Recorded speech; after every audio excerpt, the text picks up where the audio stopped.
নমস্কার, আমি রুমা রান্নাঘরে আপনাদের সকলে স্বাগত।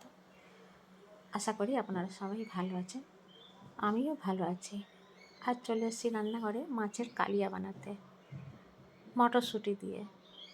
তো তার জন্যে মাছেতে আমি কিছু মশলা মাখিয়ে নিচ্ছি। এই মাছ ভাজাটা আমি মশলা দিয়ে ভাজবো।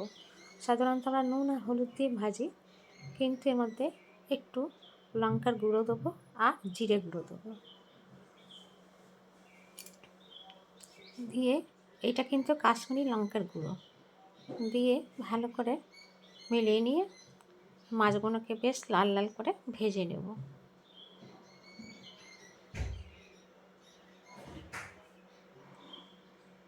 এমনি করে একবার মাছ কালিয়া বানিয়ে দেখতে পারেন। মটরশুঁটি শেষ হবার আগে একবার এমনি মটরশুঁটি দিয়ে বানাতে পারেন, বেশ ভালো হয় খেতে।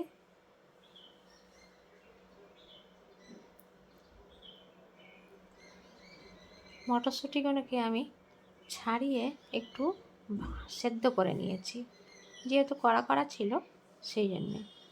আর মাছটা তো চট করে হয়ে যাবে, তাই জন্যে মটরশুঁটিগুলোকে আমি সেদ্ধ করে নিয়েছি।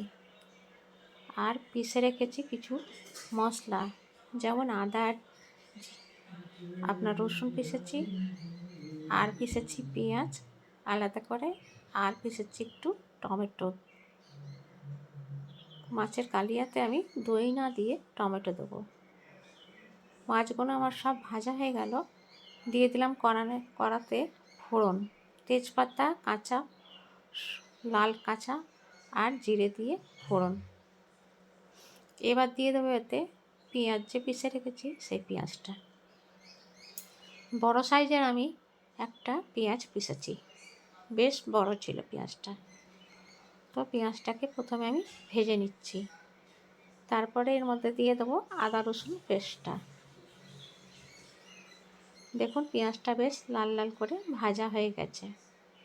দিয়ে দিচ্ছি এর মধ্যে আদা আর রসুন পেঁচা। আদা রসুন পেঁচাটা দিয়েও ভালো করে একটু ভেজে নেব, যাতে কাঁচা গন্ধটা চলে যায়।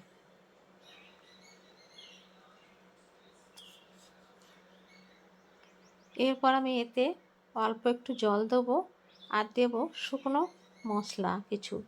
তার জন্য একটু জল দিতে হবে, না তো মশলাগুলো পুড়ে যেতে পারে।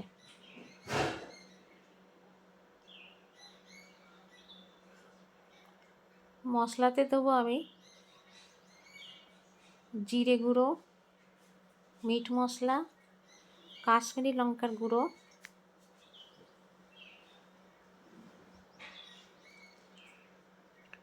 হলুদ পড়বেই, আর নুন।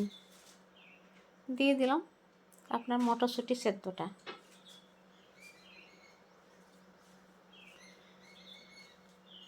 দিয়ে ভালো করে ভেজে নিচ্ছি। তবে এর মধ্যে টমেটো যে পিষে রেখেছি সেই টমেটোটাও দিয়ে দিচ্ছি। টমেটোটাও দিয়ে ভালো করে এবার ভেজে নিতে হবে,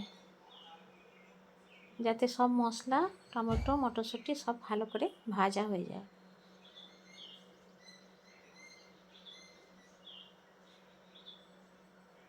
মশলাটা ভাজা হয়ে গেলে পরেই মশলা থেকে তেল ছাড়বে, তখন আমি মাছ আর জল দিয়ে দেবো। দেখুন মশলাটা বেশ ভালো করে ভাজা হয়েছে, আর একটু ভাজা হলেই হয়ে যাবে। এবার দিয়ে দিচ্ছি এতে মাছগুলো দিয়ে এবার পরিমাণ মতন জল দিয়ে দিলাম।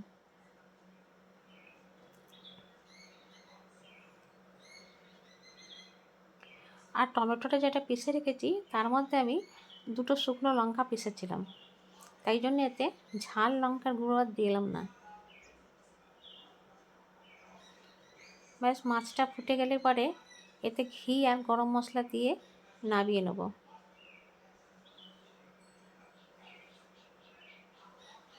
দিয়ে দিলাম ঘি আর গরম মশলা।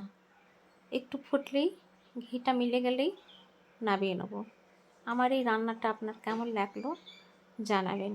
ভালো লাগলে পরে একটা লাইক আর শেয়ার করে দেবেন। যারা নতুন দেখলেন একটা সাবস্ক্রাইব করে আমার বন্ধু হয়ে থাকবেন। আবারও দেখা হবে। নমস্কার।